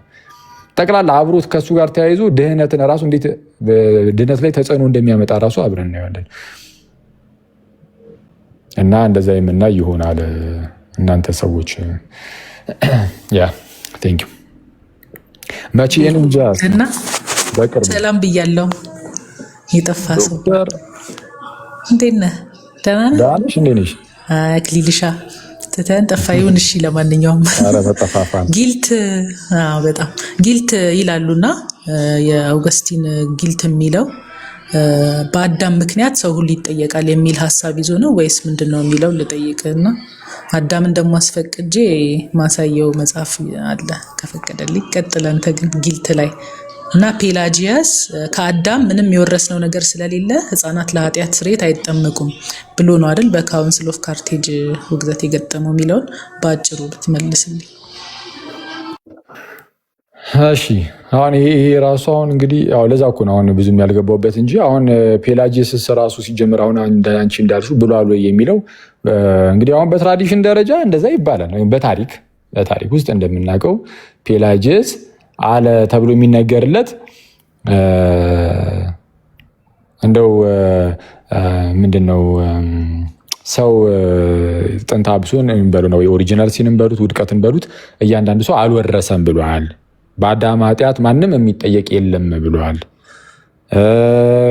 ያለ ክርስቶስ እንደው መዳን ይቻላል ብሎ አስተምሯል ምናምን የሚሉ እንደዚህ አይነት ክሶች ምናምን ይቀርበውበታል ፔላጂየስ ላይ። የምር ግን ፔላጂየስ አሁን እነዚህን ትምህርቶች አስተምሯል ወይ?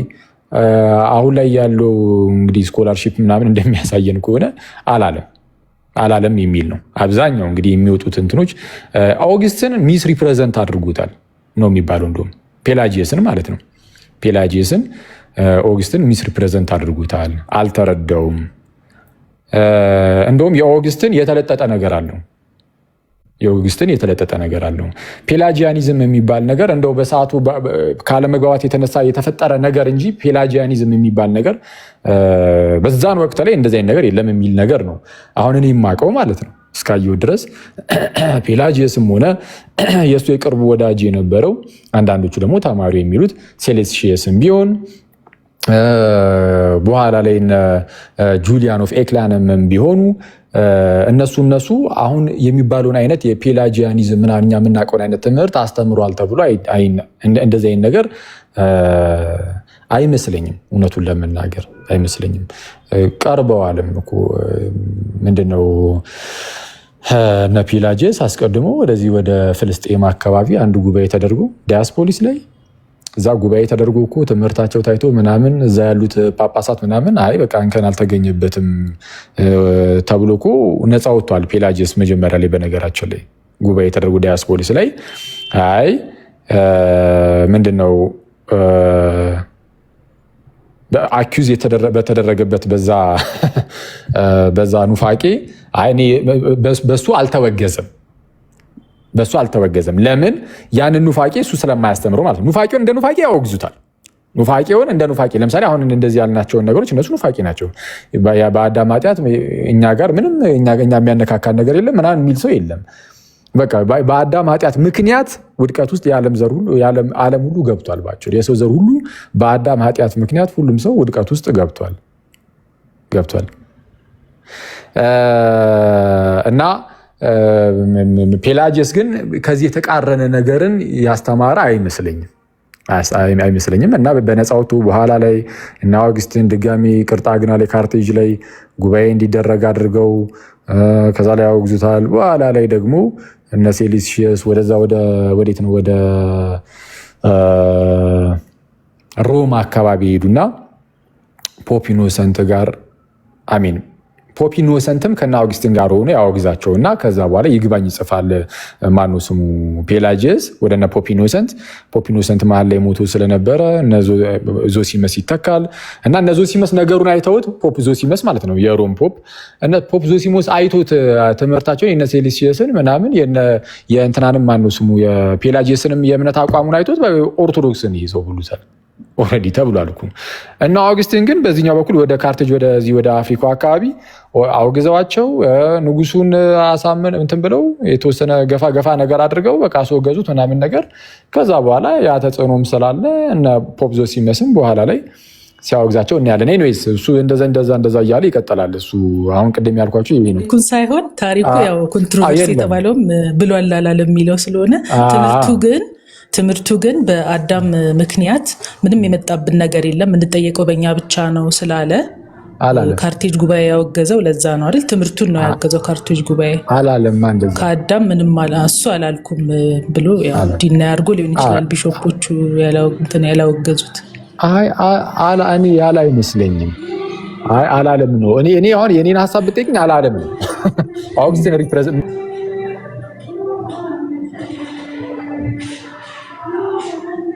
በጣም ይቅርታ ተቋርጦ ነበር እንዳልኩ ሰው ታሪኩን ያነሳው ልጅ ለምንድን ነው እኔ ሚስ ሪፕሬዘንት አድርጎታል ነው የሚለው። ግን ትምህርቱ ላይ ግን ፎከስ ካደረግን እንደዛ ማለት አይቻልም። እሱ ያስወግዛል። በአዳም ኃጢአት ምንም አንጠይቅ ማለት አይቻልም። ኦልሬዲ ዓለም ሁሉ ውድቀት ውስጥ ገብቷል እኮ። እስካሁን ያወራኸው ፖይንቱ እሱ ነው ብዬ ነው። ሲን እዚህ ጋር ኦሪጂናል ሲን ይለዋል የካርቴጅ ጉባኤው። ከአዳም ምንም አይነት ኦሪጂናል ሲን አልወረስንም የሚለው አናቴማይ ነው ይሁን ይላል። ለዛ ነው ኢንፋንትን ራሱ የምናጠምቀው። ካርቴጅ ካውንስል ካኖን 110 ላይ ላይክዋይዝ whoever denies that infants newly from their mother should be baptized or says that baptism is for remission of sins but that they derive from Adam no original sin which needs to be removed by the lever of regeneration from whence the conclusion follows. In them the form of baptism for the remission of sins is to be understood as false and not true. Let him be anathema ይላል። ጥምቀት ለኃጢአት ስርየት አይደለም ከአዳም ኦሪጂናል ሲን አልወረስንም የሚለው በጥምቀት ይሄ አይወገድም የሚለው አናቴማይዝድ ይሁን ይልና ሲን ሲል ግን ምን እንደሆነ እዚህ ጋር ያብራራዋል። ዴዝ ነው ይላል። ዴዝ ፓስድ አፖን ኦል ሜን ይልና ሶ ይሄ ሩል ኦፍ ፌዝ ነው። ኢንፋንትስ For this account of this rule of law phase, even infants who could have committed no sin themselves therefore are truly baptized for the remission of sins in order that in them is the result of generation may be cleansed by regeneration. ይሄ ሞቱ በአዳም ኃጢአት ምክንያት የመጣው ሞት ግን እሱን ራሱ ነው ኃጢአት እያለዛ የጠራው ማለት ነው። ሶ ሪሚሽን ኦፍ ሲን በጥምቀት ነው የሚገኘው።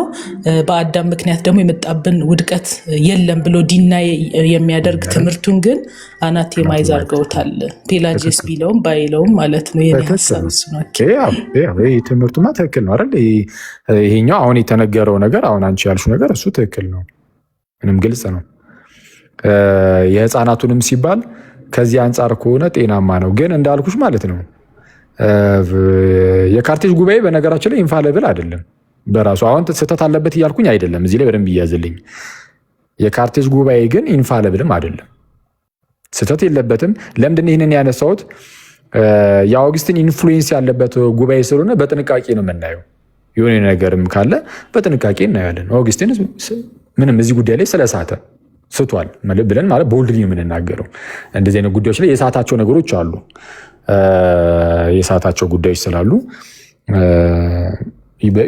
የእሱ ኢንፍሉዌንስ ያለባቸውን ነገሮች እንደዚህ ዝም ብለን እንትን አንልም፣ የሆነ ሲንክ አናደርግም። ኤፌሶን ላይ ፔላጂየስን መወገዙን ትክክል ነው ብለውታል መልሰው ደብዳቤያቸው ላይ አይተዋል። ይቅርታ እንደዛ ማለት የለብንም ግን መሰለኝ። ችግር የለም። ምንድነው ኤፌሶን ላይ ጉባኤ ላይ ከዛ ካውንስሉ ሲኖዱ ራሱ የጻፋቸው ደብዳቤዎች ላይ የፔላጂየስን ትምህርት ክሪቲሳይዝ ማድረጋችሁ መወገዙ ልክ ነው የሚል ነገር አይቻለሁ መሰለኝ ካልተሳሳቱ።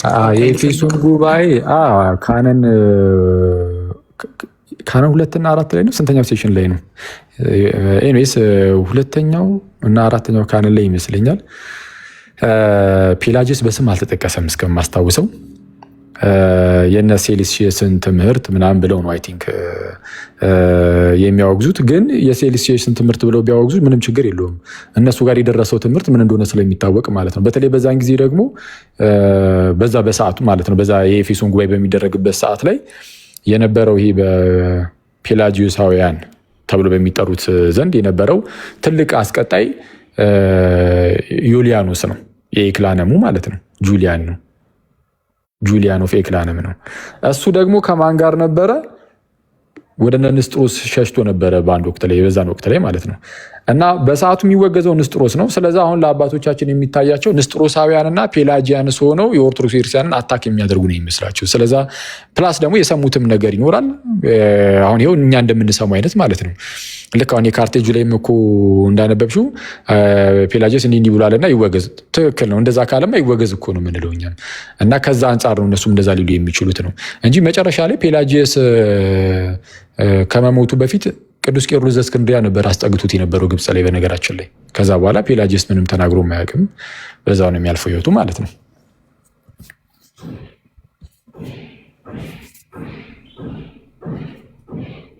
ዶክተር አመሰግናለሁ። ቃልት ያሰማል። ቀጥሉ። አመሰግናለሁ አዳም።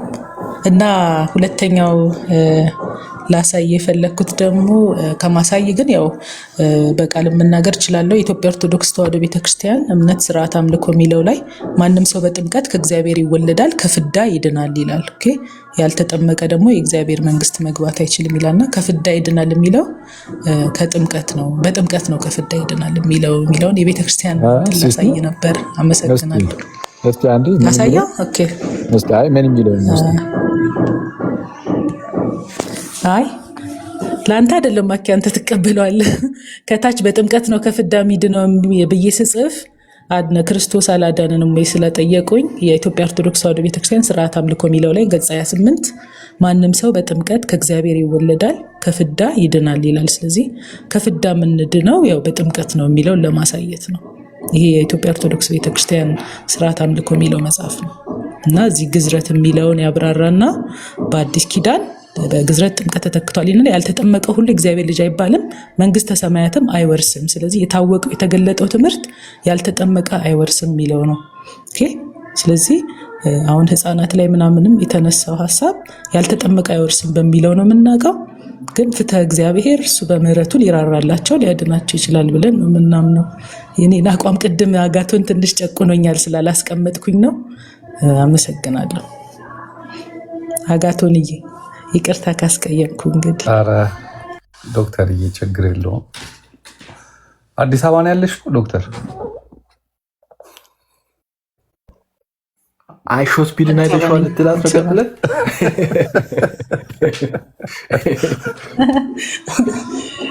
አይሾ ስፒድ ያላየሁትም። ምን ነው እንተ በልበል